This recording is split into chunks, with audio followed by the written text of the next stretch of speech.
नमस्कार, welcome to सुगरण कट्टा। मी chef पूजा बोडके। Friends, आज मी तुम्हाला अगदी कुरकुरीत अशी केळ्याचे वेफर्स, हे पिवळ्या वेफर्सचे केळी आहेत जे उपवासाला स्पेशली तुम्ही वापरता ते आहेत। बघू शकता काय सुंदर दिसत आहे। याचा साऊंड पण दाखवते मी। अगदी कुरकुरीत असे केळ्याचे वेफर्स बनतात। अगदी झटपट होणारी रेसिपी आहे। तुम्ही खूप रेअरली घरी केळ्याचे वेफर्स बनवलेले असतील, पण अशा पद्धतीने जेव्हा करून खाल तर नक्कीच वारंवार बनवाल।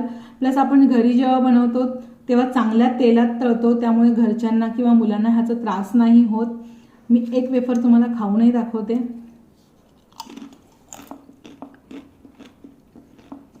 अतिशय टेम्पटिंग अशी रेसिपी आहे। रेसिपीला सुरुवात करण्याआधी माझे जर रेसिपीज तुम्हाला आवडतात तर प्लीज लाईक, शेअर आणि सबस्क्राईब करायला विसरू नका। सबस्क्राईबचे जर एक बेल आयकॉन असेल तोही प्रेस करा, म्हणजे माझ्या ऑल अपकमिंग व्हिडिओजचं तुम्हाला नोटिफिकेशन मिळेल। आणि मी ह्या आधी नॉर्मल आपली जी कच्ची केळी असतात त्याचे वेफर्स सुद्धा दाखवलेले आहेत, तर मी त्या व्हिडिओची लिंक खाली डिस्क्रिप्शन बॉक्समध्ये देते, तर ते सुद्धा तुम्ही बघू शकता। चला तर मग बघूया रेसिपी कशी करायची आहे। तर फ्रेंड्स, इथे कच्ची केळी घेतलेली आहेत। ही केळी साधारण ही मद्रास केळी वगैरे म्हणून मिळतात, किंवा तुम्ही येलो वेफर्सची केळी सांगितली तरी मार्केटमध्ये इझिली अवेलेबल आहेत। आता ह्याचे साल काढून घेणार आहे मी। लक्षात ठेवा, हे पूर्ण कच्चे केळे हवेत। जरा जरी केळी पिकलेली असतील तर ते व्यवस्थित क्रिस्पी नाही होणार वेफर्स। आता ह्याला साधारण बटाट्याचं जे साल काढण्याचं मशीन असतं त्याने साल काढून घेते, कारण कच्ची केळी कडक असतात, साल इझिली नाही निघून येणार।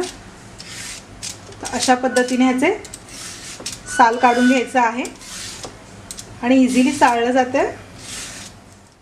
तुम्ही जर पाहिलात तर हे केळं आतूनच पिवळसर असतं। रेग्युलर आपली जी केळी असतात ती व्हाईटिश असतात आणि हे आतूनच हलकंसं पिवळसर असतं। तेलात तळल्यानंतर त्याचा रंग डार्क होतो। जशी गरज लागेल तसे तसे तुम्ही साळून घ्या, नाहीतर होईल काय, काळी पडतील। त्यामुळे आता सध्या मी एक साळून घेतले तर एका केळाचं वेफर करेल आणि ते तळत असताना मग एक एक करून दुसरे केळी साळून घ्यायचे आहेत। आता इथे हे वेफर्स करायचं मशीन घेतलेलं आहे। इथे जी प्लेन बाजू असते ह्याने आपण करणार आहोत। तुम्ही हवा ते तुमच्याकडे जे वेफर्स मशीन अवेलेबल असेल त्यात तुम्ही करू शकता। आता ह्यावर एक एक केळ ठेवून अशा पद्धतीचे मी लांबट वेफर्स करून घेणार आहे। इथे मी डायरेक्ट तेलात तळणार आहे। हा अगदी पातळ आहे, तुम्ही बघू शकता। जितके पातळ असतील तितके ते चांगले बनतील। तर हे मी करून न ठेवता डायरेक्ट तेलामध्ये करणार आहे। तर इथे तेल व्यवस्थित तापलेले आहे। आता ह्यामध्ये मी हे मशीन अशा पद्धतीने पकडून अगदी इझिली सोडणार आहे।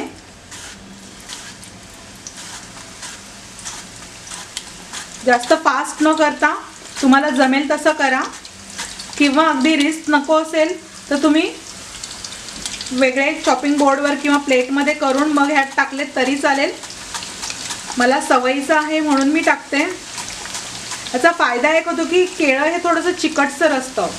जेव्हा तुम्ही चिप्स करून नंतर ह्यात टाकता तर ते चिकट चिकट हाताला लागतं। हे जे मगाशी केलेले होते ते वेफर्स आहेत तेही मी यात टाकते। थोडेसे हाताला स्टिकी स्टिकी होतात, त्यामुळे कधीही मी डायरेक्ट तेलातच टाकते। आणखी एक टिप म्हणून, कधीही केळं धुवून घेऊ नका, त्यामुळे आणखी तो ओलसरपणामुळे त्याला स्टिकीनेस जास्त येईल। कारण एका वेळेला एका केळ्याचे वेफर्स या कढईत बसलेले आहेत। डिपेंड तुम्ही किती तेल घेताय किंवा कढई तुमची किती लहान मोठी आहे।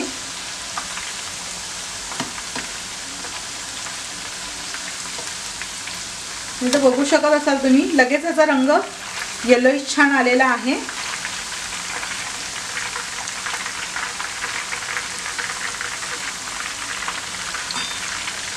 या केळ्याचा आतून रंगच पिवळसर असतो। त्यामुळे छान तो तळताना आता डार्क कलर होईल.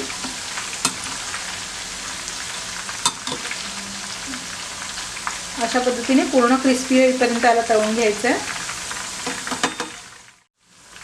वेफर फ्राय होत आहेत तोपर्यंत इथे साधारण 1 टेबलस्पून मी पाणी घेतलेलं आहे आणि त्यामध्ये साधारण 1 चमचाभर मीठ टाकते आणि हे व्यवस्थित ढवळून पूर्ण मीठ मेल्ट करून घ्यायचं आहे.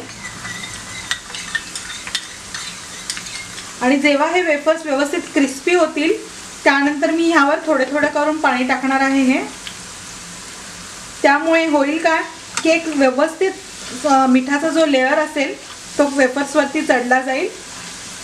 तुम्ही जेव्हा वरून टाकता मीठ त्यावेळेला ते कुठे मीठ लागतंय कुठे नाही लागत अशा पद्धतीने होतं.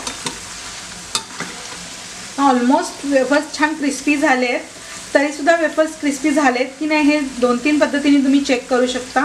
आता जसं हा वेफर आहे त्याच्या ज्या बॉर्डर्स आहेत त्या अगदी क्रिस्पी कडक झालेल्या आहेत.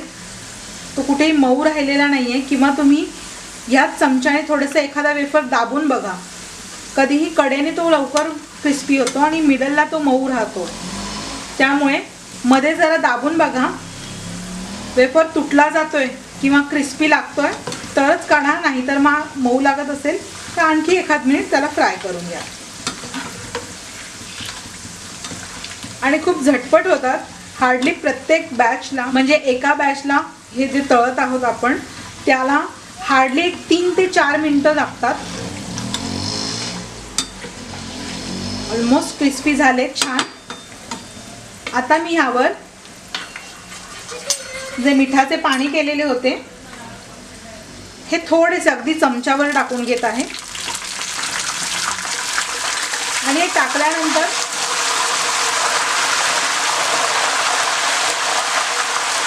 लगेच त्याला ढवळून घ्या. अशा पद्धतीने लगेच ढवळून घेतल्यामुळे सगळ्या वेफर्सवर छान मिठाचा लेअर पसरेल. आणि आता हे वेफर्स झालेले आहेत तर मी काढून घेते.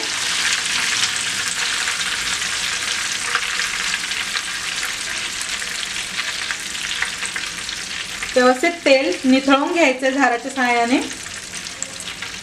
आणि मग त्याला प्लेटमध्ये टिश्यू पेपरवर काढून घ्यायचं आहे. आणि हे वेफर्स खूप कमी तेल ॲब्झॉर्ब करतात. जास्त असे ऑइली नाही होत. मी ह्याच पद्धतीने सगळे वेफर्स रेडी करून घेते.